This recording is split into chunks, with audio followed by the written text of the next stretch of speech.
நாம் கொடுக்கிற தெய்வத்துடைய பிள்ளைகள்.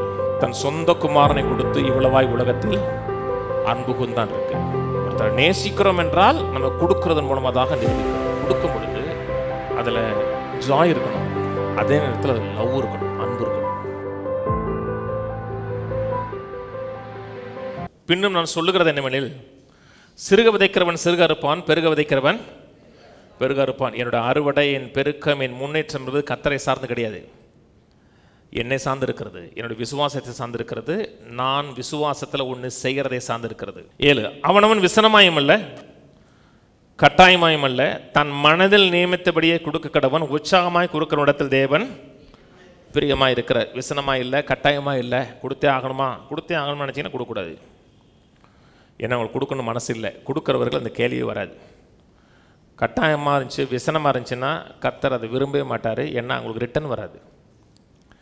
உற்சாகமாக கொடுக்குற இடத்தில், சந்தோஷமாக கொடுக்குற இடத்தில் தேவன் பிரியமாக இருக்கிறார். ஏன் உற்சாகமாக கொடுக்குறதுல பிரியமாக இருக்கிறான்னா, விசுவாசத்தினுடைய ஒரு குணாதிசயம் ஜாய். நான் விதைக்கிறேன், எனக்கு அறுவடையை தேவன் ஏற்படுத்தி கொடுப்பாருன்னு எவன் விசுவாசிக்கிறானோ அவன் தான் கொடுக்கணும். கொடுக்குறேன், கொடுக்காம இருந்திருக்கலாமோ, உணர்ச்சி வசப்பட்டோமோ, நல்ல கீழே உட்காந்துட்டு ஆராதனை வர்றதுக்கு முன்னாடி ஒரு 1/2 மணி நேரம் அந்த முக்கில் உட்காந்து யோசிச்சுட்டு ஒரு டீயை போட்டுட்டு கொடுக்கலாமா கொடுக்க வேணாமான்னு யோசிச்சுட்டு அப்புறம் வாங்க, சர்ச்சை முடிஞ்சிடும். வாசிப்போம். மேலும் நீங்கள் எல்லாவற்றிலும் எப்பொழுதும் சம்பூர்ணமுடையவர்களாயும் சகலவித நற்கிரிகளிலும் பெருகுள்ளமாய் இருக்கும்படியாக தேவன் உங்களிடத்தில் சகலவித கிருபைகளையும் பெருக செய்ய வல்லவராய் இருக்கிறார். சகலவித கிருபைகளையும் பெருக செய்ய தேவன் வல்லவராய் இருக்கிறார். கொடுக்க சொல்றார், விசனமாக கொடுக்கக்கூடாது, சந்தோஷமாக கொடுக்கணுங்கிறார். நாம் கொடுக்கிற தெய்வத்துடைய பிள்ளைகள். தேவனுடைய குணாதிசயமே கொடுக்கிறது. தன் சொந்த குமாரனை கொடுத்து இவ்வளவாய் உலகத்தில் அன்பு கொண்டான் இருக்கு. அன்பினுடைய இந்த கிரேட்டஸ்ட் எக்ஸ்பிரஷன் என்ன? கிவிங் தான். ஒருத்தர் நேசிக்கிறோம் என்றால் நம்ம கொடுக்கறதன் மூலமாக நிரூபிக்கிறோம். கொடுக்கும் பொழுது அதில் ஜாய் இருக்கணும், அதே நேரத்தில் அதில் லவ் இருக்கணும், அன்பு இருக்கணும். இலவசமாக பெற்றோம், இலவசமாக கொடுக்குறோம். கொடுக்கும் பொழுது கொடுத்துட்டா போயிருமே அப்படின்னா பயத்தில் கொடுக்கக்கூடாது. பயம் விசுவாசத்துக்குரியது கிடையாது.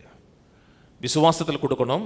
என் தேவன் என் தேவையில் சந்திப்பார், நான் கொடுக்கறதை பார்க்கலும் எனக்கு வரக்கூடிய அறுவடை மிகவும் அதிகமாக இருக்குன்னு விசுவாசத்தில் இவன் கொடுக்குறானோ அவன் கொடுக்குறான். ரொம்ப முக்கியங்க, கொடுக்கறதுல ரொம்ப முக்கியம் ஜாய் இருக்கணும். அதே நேரத்தில் அன்பு தான் மோட்டிவேட் பண்ணணும்.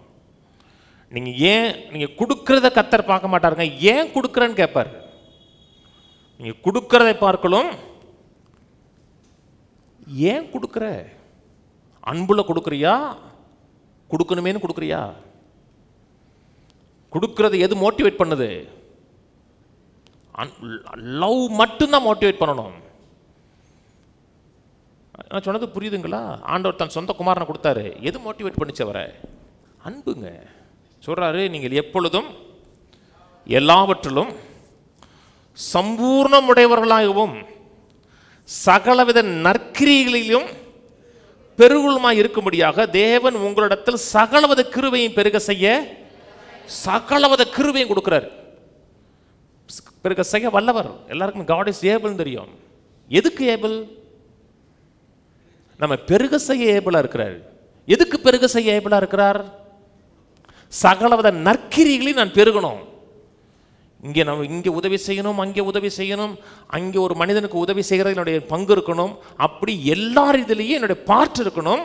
ஆனால் பார்ட் இருக்குது மட்டுமல்ல, ஜாய் இருக்கணும், சந்தோஷம் இருக்கணும், அதே நேரத்தில் லவ் மோட்டிவேட் பண்ணணும். நான் சொன்னது புரியுதுங்களா? அன்பினால் மோட்டிவேட் பண்ணி கொடுக்கப்படவில்லை என்றால் அதுக்கு எந்த ரிசல்ட்டும் வராது. இதில் தீர்மானம் பண்ணிச்சுங்க. நீ கொடுக்கறதெல்லாம் அன்பு மோட்டிவேட் பண்ணலை, தேவனோட நேச்சர் மோட்டிவேட் பண்ணலைன்னா 0 ரிட்டன் தான் கிடைக்கும். ரிட்டன் வராது. நான் பேசுகிறது என்னுடைய மோட்டிவே வேற. நான் பேசுகிறது எப்படினாலும் உங்கள்கிட்ட இருந்து காசு வாங்கிடலாம். அப்படி அல்ப பையன் கிடையாது நான். ஆண்டவர் சென்று உலகம் முழுவதும் சென்று பணம் சம்பாதிச்சு பணத்தை சேவ் பண்ணுங்கன்னு சொல்லலை. சேவ் மணி, சேவ் பீப்புள்னு சொன்னார். பணத்தை சேர்த்து வைங்க சொல்லலைங்க, மக்களை ரட்சியுங்கன்னு சொன்னார். எனக்கு ஏராளம் இருக்கணும், என் தேவைகள் சந்திக்கப்பட்டிருக்கணும், ஒரு நல்ல வீட்டில் இருக்கணும், நான் நல்ல ஆரோக்கியமான உணவு சாப்பிடணும், நல்ல உடைகள் உடுத்தணும், என் பிள்ளைகள் நல்லா இருக்கணும். அதே நேரத்தில் என்னுடைய மனது முழுக்க நான் அப்படின்னு இருந்துச்சுன்னா கஷ்டம். நான் எனது என்னுடைய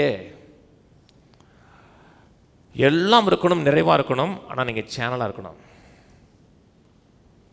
அடுத்த வசனம், வாரி இறைத்தான், ஏழைகளுக்கு கொடுத்தான், அவன் நீதி என்றென்றைக்கும் நிற்கும் என்று எழுதியிருக்கிறபடியாகும். எதை பேசுறாரு? வாரி இறைத்தான், ஏழைகளுக்கு கொடுத்தான், அவன் நீதி என்றென்றைக்கும் நிற்கும் என்று எழுதியிருக்கிறபடியே ஆகுங்கிறாரு. அதாங்க லைஃப், கிறிஸ்தவ லைஃப். வாழ்கிற கொஞ்ச நாள் தான் வாழ்கிறோம். 120 வருஷம் வாழ நினச்சாங்கன்னா அப்படி சுடக்க போகிறது தான். அந்த கொஞ்ச நாளில் நிறைவாக இருக்கணும், சம்பூர்ணமாக இருக்கணும். என் வாழ்க்கை ஒரு தாக்கத்தை ஏற்படுத்தணும். உங்களை மதிக்கணுங்க சமுதாயம். அவனா டேட் ஃபிக்ஸ் பண்ணிட்டு உங்களுக்கு பத்திரிக்கை கொடுக்கக்கூடாது. உங்கள் டேட்டை மனசில் வச்சுட்டு பத்திரிக்கை அடிக்கணும். உங்கள்கிட்ட அப்பாயின்மெண்ட்டு கேட்டுட்டு நீங்கள் ரெடியா அன்னைக்குன்னு கேட்டு அவள் அடிக்கணும். அதான் இன்ஃப்ளூயன்ஸு. அவன் வீட்டில் போய் காஸ்பல் சொல்லுங்கள், நீங்கள் சொல்லுங்கள் சார், நான் கேட்குறோம்மா. நிறைவாக இருக்கணும், சம்பூர்ணமாக இருக்கணும்.